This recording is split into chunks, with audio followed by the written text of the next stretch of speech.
Si Brother Manny. Brad, pangunahan mo kami sa panalangin, kapatid. Inanyahan namin ikaw rito. At tayo po ay tumayo at lalapit po tayo sa Panginoon.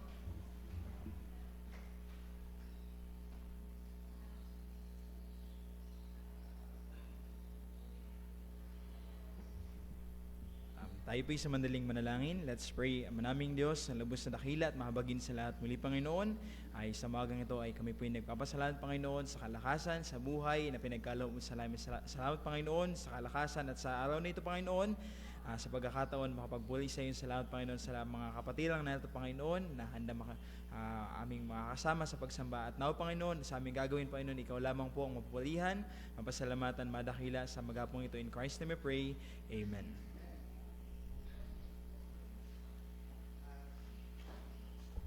Tinatawagan ko po si Brother Don. Brother Don, pangunahan niyo po kami sa pag-aawitan. Brother Don, masarap pong umawit sa Panginoon na nakatayo. Inanyahan ko po ang bawat isa, tumayo po tayo, aawit tayo sa Panginoon. Katayo po tayo, aawit tayo sa Panginoon. Brother Don. Magandang umaga po sa bawat isa. Magandang umaga po sa bawat isa. So tayo pa umawit, awitin natin sa hymn number 10, The Old Rugged Cross. Yan.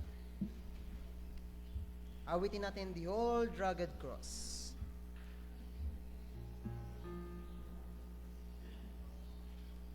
Hymn number 10.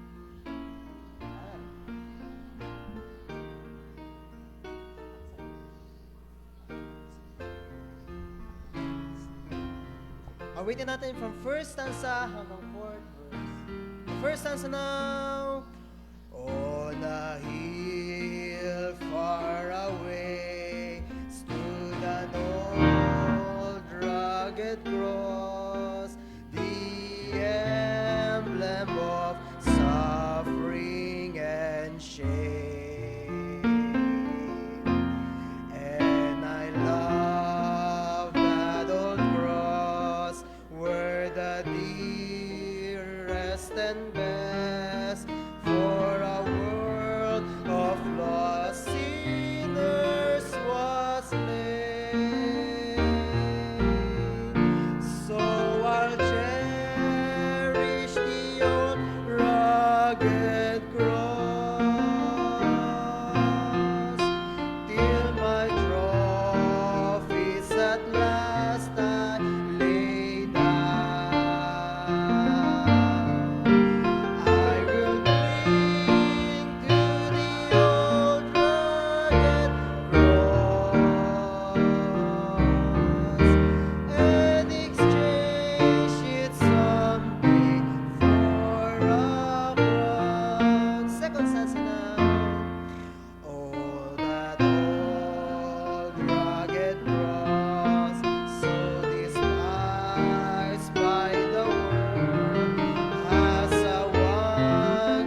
salamat po sa awitin yan at manatili tayo nakatayo at umawit tayo ng ligaya ng buhay.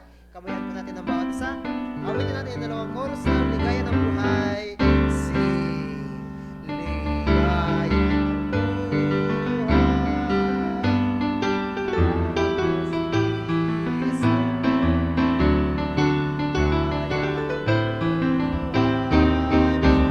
Siya'y manunubos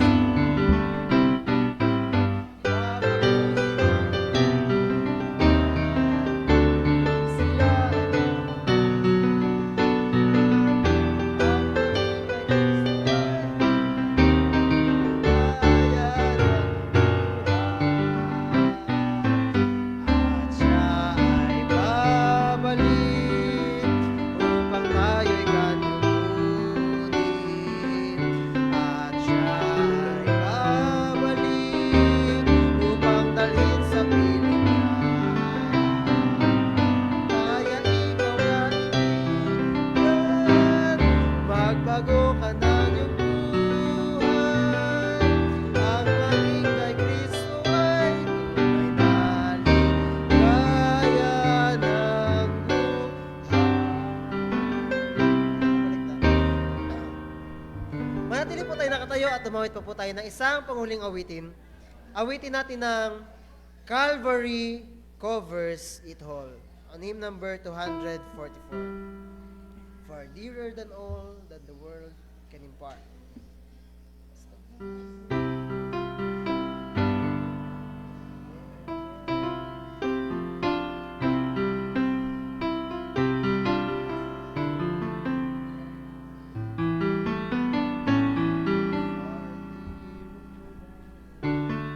Calvary covers it all. Awitin po natin ang first hanggang fourth stanza.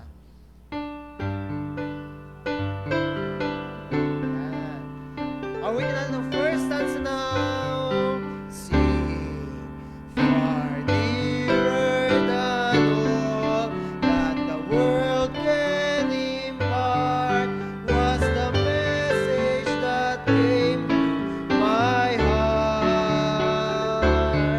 How that Jesus alone for my sin did atone, and Calvary covers it all. Chorus now. Calvary covers it all.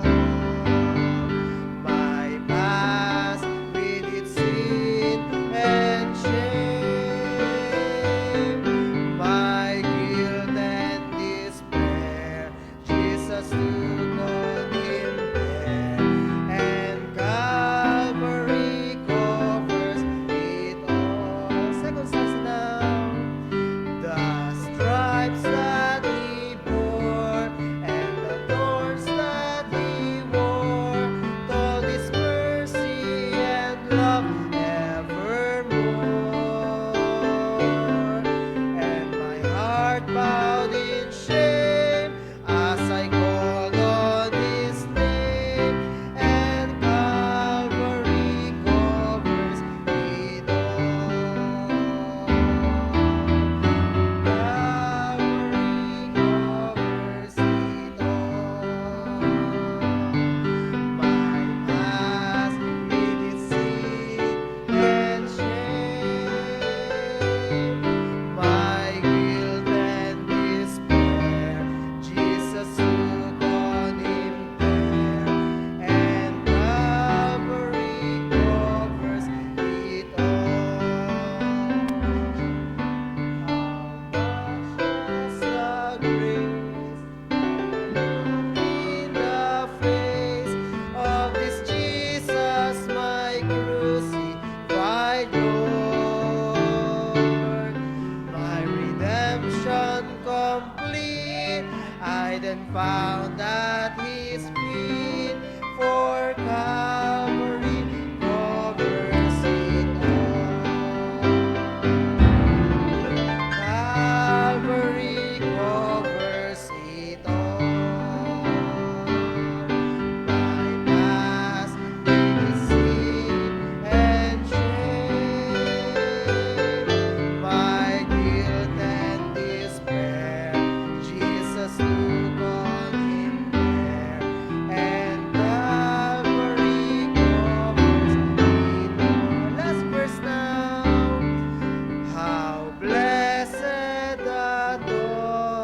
that my soul by him bought shall be his in the glory on high, where with gladness and song I'll be one of the throng, for Calvary covers it all. Calvary covers it all. My past with its sin and shame, my guilt and despair, Jesus took on him there, and Calvary covers it all. Maraming salamat sa awatin nga, na tayo na po magsipo. Magsipas.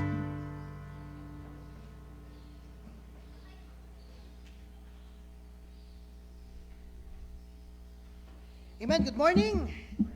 Morning po. Sana tayo ay okay ngayong umaga.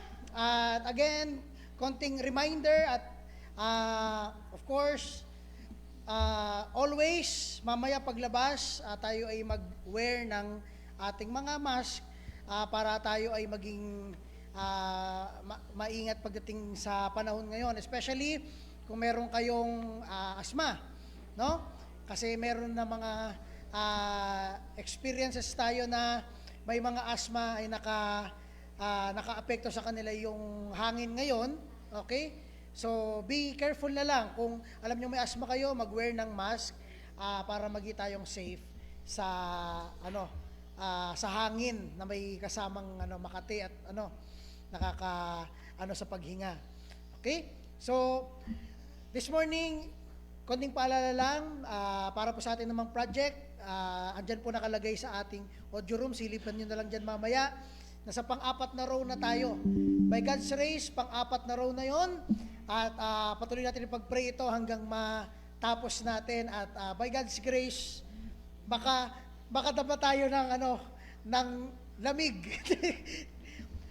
Ngayon nga pagligo ang lamig na Tapos sa church malamig pa. Pero ipag-pray natin yan para yan sa ating future investment, rin sa ating mga ilaw at mga gagamitin pat na ating mga appliances sa ating mga sa Sunday school, sa church at sa kung saan pa man dito, no? Yan ang ating project ngayon, yung ating electrical renovation. Please pray for that. And then of course, ipanalangin natin ang ating napakagandang mayon na maging nakalmado naman. Okay? At wag nang magbuga ng mga abo. Kasi makati talaga siya at yung may mga asma ay nakakaranas na ng mabigat na paghinga.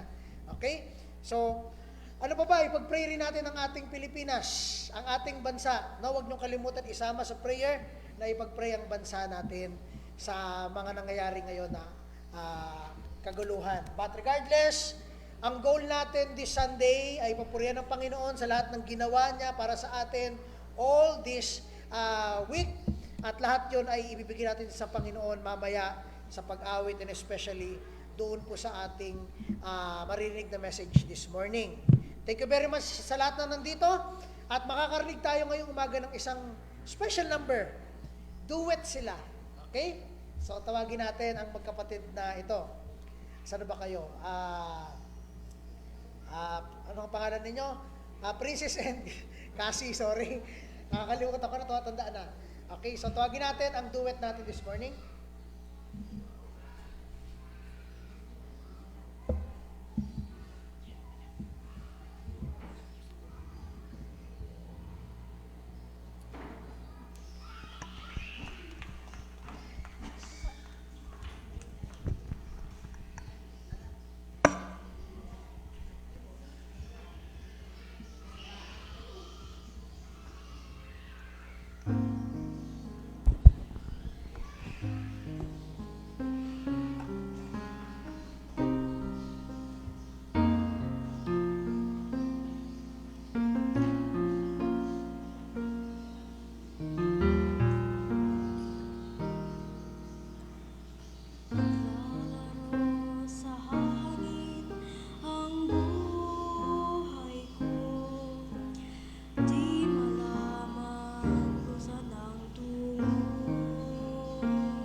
saan tungo? Sumasabay sa agos ng mundong ito. Ako'y gulong-gulong. Di ko na malaman kung ano ang gagawin sa buhay ko. Bawat kalungkutan, walang pagbabago. Kapaguran ang laging nadarama ko. Kabiguan ang naging dahilan, naghahanap ng liwanag. Layang ng laman, siyang pansamantala, kasagutan sa aking hanap. Nasaan kaya ako, Jesus, kung wala ka? Di ko na malaman kung saan ako pupunta. Maaaring nasa hangin pa ako, di alam kung saan ang tungo. Nasaan kaya ako, Jesus, kung wala ka? Di ko na malaman kung saan ako pupunta. Maaaring nasa hangin pa ako, di alam kung saan ang tungo. Nasaan kaya ako kung wala ka, Kristo, sa buhay ko?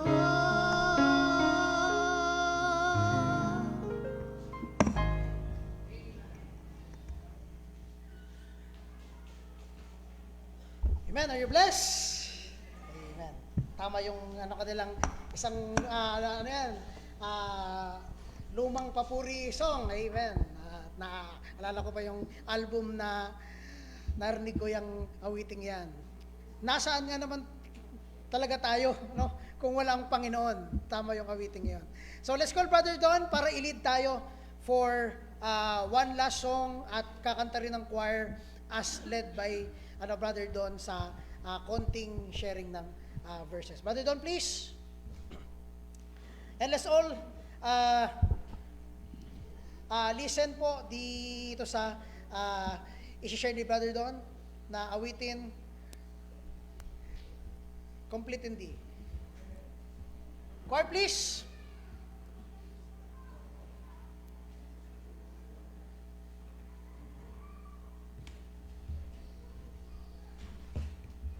Magandang umaga po muli sa bawat isa. At bago po umawit ang choir ay muli namin i-introduce ang awiting Complete in D na nagmula sa Colossians chapter 2 verse 10. Sabi dito, "And ye are complete in Him which is the head of all principality and power."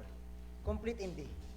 Tayo mga Kristiyano, sa awitin po naman na ito ay nagsasabi sa atin, tayo ay kompleto hindi dahil sa ating kakayanan, hindi dahil sa ating lakas, hindi dahil kung paano ka pinanganak o lalaki, kundi ikaw ay naging kompleto dahil sa ginawa ng Panginoon Hesus sa iyong buhay. Complete in Thee, O Word Divine, God's all in Thee, O Christ is mine.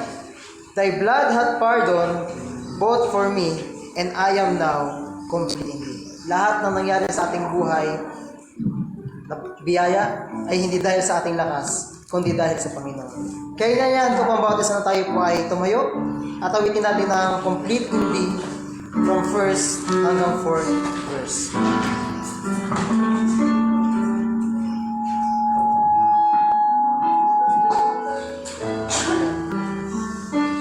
So the first stanza now, complete in Thee, O Word Divine, God's all in Thee.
Savior, when before thy bar, all tribes and tongues assembled are.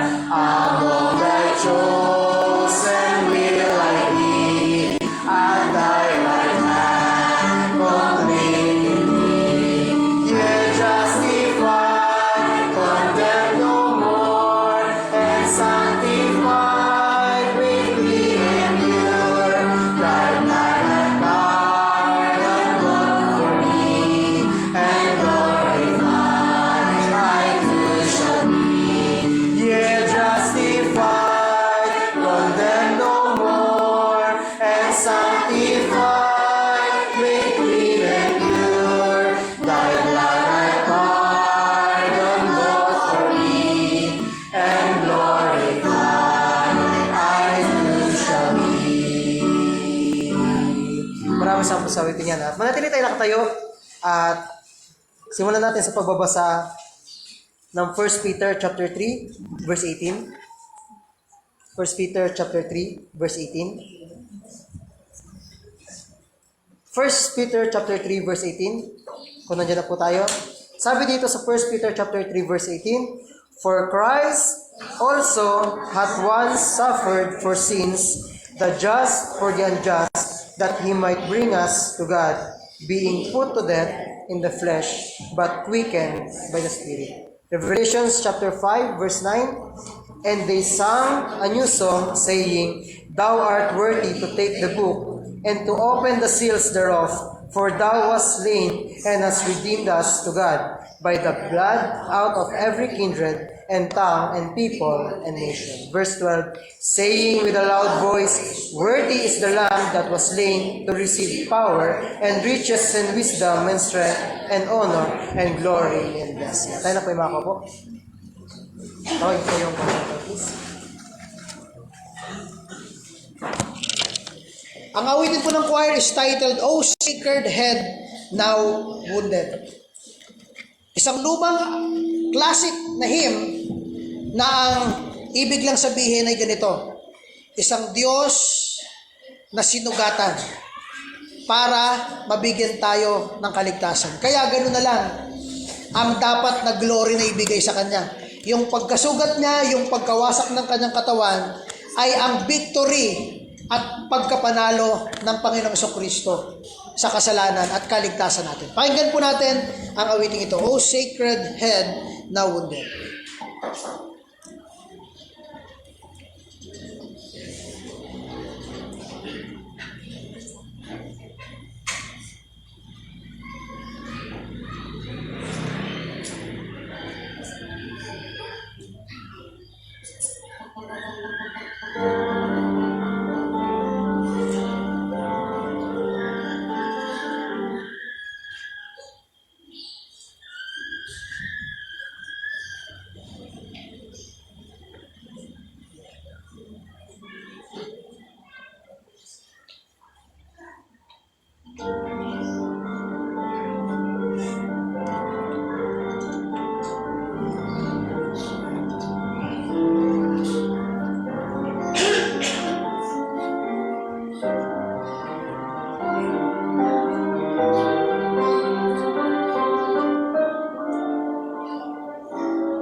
Bible, mananagot ako, mga kapatid. Diba? So dito po ay, yan ang tanong ng mga taong ito. Kaya ang sagot niya, alam niyo ang sagot ng Panginoon, nandun pa sa verse 36. Labas ng verse 36, sabi ni Kristo. Okay? Tingnan niyo ang verse 36. Yan ang sagot ng Panginoon sa mga taong ito. Okay? Ang ganda ng ano nila eh. Gusto niyang manipulahin. Pasundin ng Panginoon sa gusto nila. Mga kapatid, for the sake of information, nandito si Sister Sister Helen, yung mga senior dito sa atin, Sister Nora, may mga naging membro sila, mga late sa kanila, mga sumunod sa kanila. Alam niyo, ang gusto nila, pasunodin ang Bible sa kanilang buhay. Ang gusto nila, pilipitin ang Biblia at matsunod ang kanilang pamumuhay na hindi maganda sa mata ng Diyos. Saan ka nakakita ang Kristiyanong ganito? Alam mo na, pastor, yan, baloktutin mo na yung Bible na yan, basta ako gagawin ko to dahil ito ang tama sa aking isipan. Yan po sila, alam nyo ngayon kung nasaan na? Wala na. Muntik-muntikan na nga yun eh. Nagmalaki ng husto sa Panginoon. Akala nila, ako yung tinutulog sa nila, ako yung inaaway nila. Oh, my friend, no. Gawin nyo na sa akin ang lahat. Dikdikin nyo ako, gilingin nyo ako, wala akong problema. Ang mahalaga, isang araw, haharap ka sa Panginoon, mananagot ka sa salita ng Diyos na hindi mo ginawa at hindi mo sinunod. Tama? Anong sagot niya po? Verse 36, ang sagot niya, sabi niya ay, okay, subalit sinasabi ko sa iyo, sabi ng Panginoon, di ba? Nakita ninyo ako, subalit kayo ay, ano? Ano sabi? Kayo ay, itong word na ito, bilugan nyo ito. Lagi nyong daladala yan every Sunday. Ang tanong, pag uwi mo galing dito mamayang lunch, di ka na nag-aabot ng hapon eh. Kasi ang hapon sa inyo na, hindi na sa Panginoon. Pagdating mo sa bahay, ano gagawin mo? Oh, kayo mga naiwan dito, ano bang ginawa nyo? Di ka naglilas. Gagano mo yung Bible mo. Oh. Hahanapin mo, Sabado na eh. Grabe. Okay? Sana naman walang gumaganyan dito. Pagdating sa bahay, balibag yung Bible, bubuksan niya, Sabado na. Magsisimba pala tayo ngayon. O mga anak, kanin na tayo. Pagpag ng pagpag kasi puro alikabok. Hindi na nagbabasa. Kaya ang buhay niya, ang dumi-dumi. Mga kapatid, yung minana kong Bible ni kay Pastor Daria, punong-puno na sulat-sulat ni Pastor Daria yun eh. Doon ako natuto. Pag ang Bible mo, wala na lamang mga ganitong dumi-dumi, marumi na ang buhay mo eh. Amen. Hindi lahat ng pastor nagtuturo ng tama. Tandaan nyo yan. Okay? Patawarin ko rin yung turo man akong mali sa inyo. Pero gusto ko, may turo ko sa iyo ang salita niya mismo. Yan mga salita ni Kristo yan. Sa Red Leader Edition po ay pula. Okay? Kung kayo po ay mga pulang Bible, pag pula, salita ni Kristo. Malinaw. Okay. Wala na pa akong oras. Tapusin ko na po ito. Okay? Sabi ni Kristo again, verse 38, pakilabas, hindi sa gusto ko. Di ba? Not my own will, but the will of Him who sent me. Ay kung gusto ni Kristo, ibibigyan talaga sila ng tinapay. O sige, huwag na kayo magtrabaho. O sige, ito na lang, hayahay ka na lang, magduyan-duyan ka sa bahay mo. Bibigyan kita tinapay araw-araw.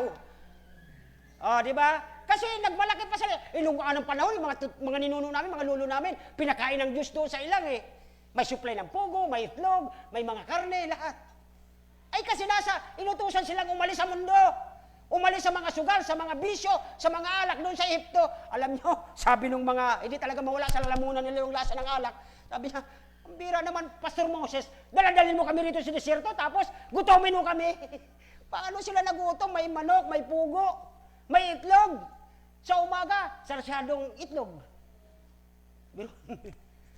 Grabe, may mana pa. Kaya, mga kapatid, minsan ang mga Pilipino din gumagaya sa Israelitang mga hindi naniniwala kay Kristo. Basta ako kilala ko si Kristo, pinanganak ni Mary, at ganito, ganito.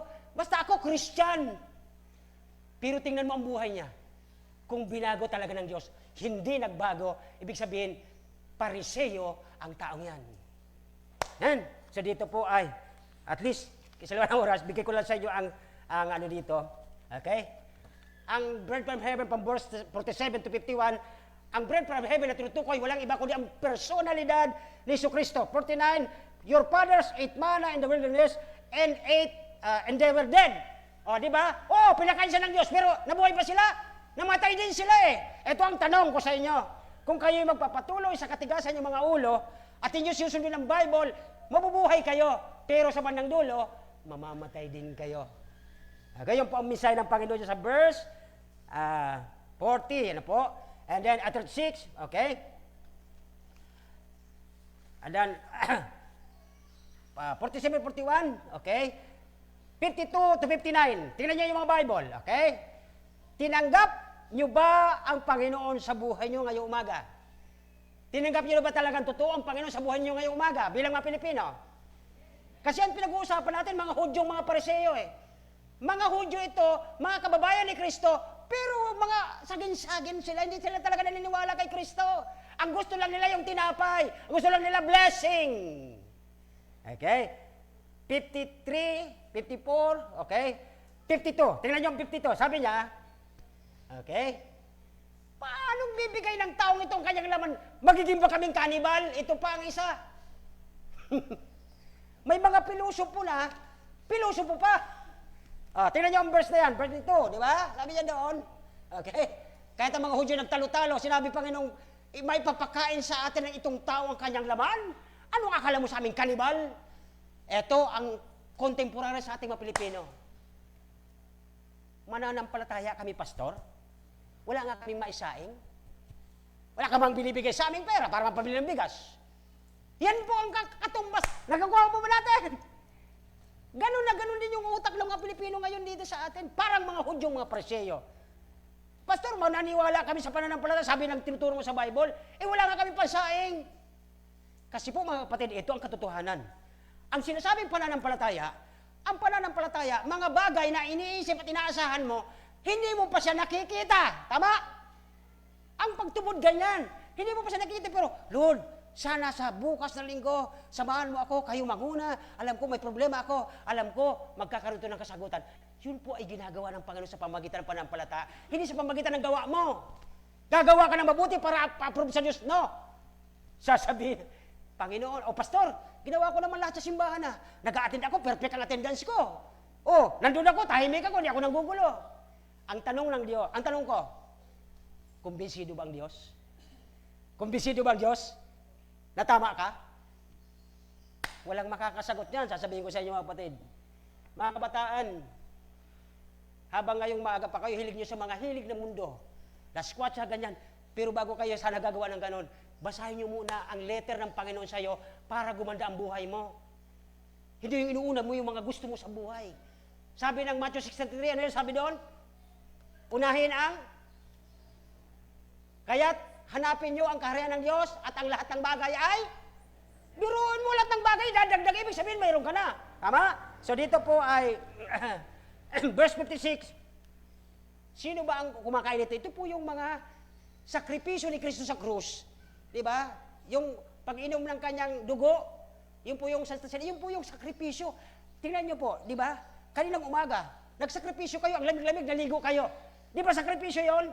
Tapos yung bata, ginising mo, boy, gising na, magsisimba tayo. Hinintay tayo ng Panginoon. Di ba sakripisyo yon? Yan ay pag-inom ng dugo ni Kristo doon sa cross. Yan yung pagkain ng kanyang tinapay, ang kanyang katawan. Doon sa cross, nagsakripisyo siya. Alam niyo pong ginawa ng tao doon sa kanya sa cross? Tinusok doon, minaso doon. Yan po ay tinapay na minamasa. Sakripisyo ang tinutukoy ng pag-inom at pagkain ng dugo o pag-inom ng dugo, mga kapatid. Kaya dito, okay, ito ang tanong ko sa inyo.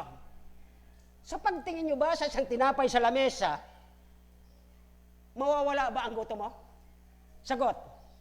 Tingnan mo lang yung tinapay doon sa lamesa ni Derlina, di ba? Maraming tinapay dyan. Tingnan mo, mabubusog ka ba? Siyempre, number 2 tanong ko, okay? Kung, yung pag-picture mo doon sa tinapay, pinicture mo tinapay, nabubusog ka ba? Ngayon, nasagot nyo, puro hindi. Ano ang gagawin natin? Si Kristo ang tinapay ng buhay. Ano ang gagawin natin? Pipicturan? Panunuorin? Anong gagawin natin? Tanggapin, kainin. Kung ano sakripisyo niya, ganun talaga tayo dito. May pinagyayaman ng Panginoon dito kasi qualified sila. Kaya yumayaman sila kasi bakit? Habang sila maliit lang, lahat ng mayroon sila binibigay sa Panginoon. At habang tumatagal, hindi nila napapansin, yung paglabas nila, mas maraming nilalagay ang Panginoon. Are you with me? Tingnan ninyo mga kapatid, lahat at kami wala ng trabaho. Lord, sorry po, gawin ko sample to kasi ayaw ko mangkopya ng iba. Lahat kami wala ng trabaho. Nagugutom ba kami? The more na ang mga tao rito ay napagsisilbihan namin, may mga Pastor, pangmerienda nyo. Di ba? Nagtatrabaho pa ba ako? Hindi na. Ang ginagawa namin, nagpipray, nag-aasikaso, nag-witness, at kung ano-ano ginagawa natin para sa Panginoon. Ang Panginoon ang maglalagay sa iyo ng pagkain habang kayo nagpapagamit sa Panginoon. Hindi kailangan. Ganun po ang katotohanan. Pag-aralan nyo maigi ang ating mga Bible. Kaya dito po, since wala tayong oras, ito po yung ating pag-aaralan sana. Okay? Number 1, sa verse 60, ang mga disipulong ito at may mga Pilipinong katulad nila, they turn their back. Doon pakita mo na yung point natin na 3. They turn their back because of Jesus' word. Hindi nila matanggap ang salita ng Diyos. Hindi nila matanggap ang biblical na salita ang dapat gagawin natin. Okay? At sabi na rito ay siyang tinapay sa verse 48. Ang siyang paraan patungo sa kaligtasan, ang gusto naman ng tao, gusto ko ito. Okay lang akong pagsabihin na nagsusugal ako, basta nabubuhay ako, mali ang kanyang pananaw. Okay? So dito po, napasin natin, ay ang kanyang turo, nakaka-open sa verse 61 to 65. Di ba? Kaya dito, ang pangatlo, ang kanyang mga turo sa Biblia, tumalikod ang mga tao at ngayon may mga Pilipinong tumatalikod sa Panginoon. Alam niyo kung bakit? Okay? Alin ang mas madali? Yung maintindihan ng Bible o ang maniwala? Di ba? Alin ang mas madali? Maintindihan ang Bible o maniwala sa sinabi ng Bible? May sumasagot. Sige po, pakilakas po. Alin mas madali? Maniwala sa Bible o, ano ba yung sabi ko? Madaling wala. Okay, yun ko na yung sinulat ko. Okay. Alin ba yung mas madali? Okay. Yung paniwalaan o nawala. O maintindihan, okay. Kasi yung maintindihan, madali lang naintindihan mo. Pero yung paniniwala, hindi mo siya nakita Wala pang nakakita sa Diyos, wala pa kahit isa. O alin ang mas madali sa dalawa? Maintindihan o maniwala? Mas mahirap yung maniwala. Bakit? Ang mga Pilipino, alam yung To see is to... alam ninyo, di ba? Maniwala kasi sa pastor na yun pandak.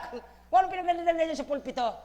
Pero hanggat hindi ko nakikita, sabi ni Tomas, disipulo si Tomas Panginoon, malibang may saksak ko, ang daliri sa taligiran. Sabi ng Panginoon, naawa siya kay Tomas ang tagal niya lang membro. Sabi niya, halika Tomas. Sabi niya, Panginoon ko, Diyos ko, totoo nga. To see is to believe na Kristiyano. Membro na yan doon sa New Testament Church noon, pero wala siyang paniniwala sa Panginoon. Maraming Pilipino din ganito. I'm speaking as a Pilipino. Kaya dito po ay, pangalawa doon, nandiyan na yata yun. Pakilabas na po yung ating 3 messages, 3 pointers, okay? Pangalawa, okay? Tumatalikod sila sa Panginoon from verse 54 and 66. They turn their back because of their love for the world. Please, huwag kayo magagalit sa akin, Mayroon kami noon doon sa Kamsur. Tagal na siyang Kristiyano, sabi niya, Kristiyano na siya Alam nyo, ang hilig niya talaga magbulang, magsabong. Pagdating dyan, nakikipagkamay pa doon sa pastor, sabi ko. Alam nyo, hindi maganda ang kanyang kinatnan. Hinanap siya sa taal, hindi na siya nakita. Okay? Ano ba talaga pastor sinasabi mo? Diba, ang ibig ko sabihin, pag ganito, Kristiyano ka tapos nalalaman na nagsasabong ka, delikado. Bili ka mawala Nangyari na. Kaya siya atong hinahanap So dito po ay, sabi ng verse na ito, sa pangalawa, they turn their back because of their love for the world. Kung ano yung kinakahumalingan mo, kung ano yung gustong-gusto mo, hindi mo yan tatanggalin kasi pakialam ko dyan sa Kristong yan, pakialam ko dyan, hindi ako niya mabuhay, ito ang gustong-gusto ko, nag-i-enjoy ako rito. Tapos, alam mo ang totoo, alam nyo, sa kanya nakakaalam ng totoo, pero hindi niya ginawa, doble ang tatanggapin mong parusa sa Panginoon. The Bible says, hindi ko sinabi, okay? Hindi ako na nanakot.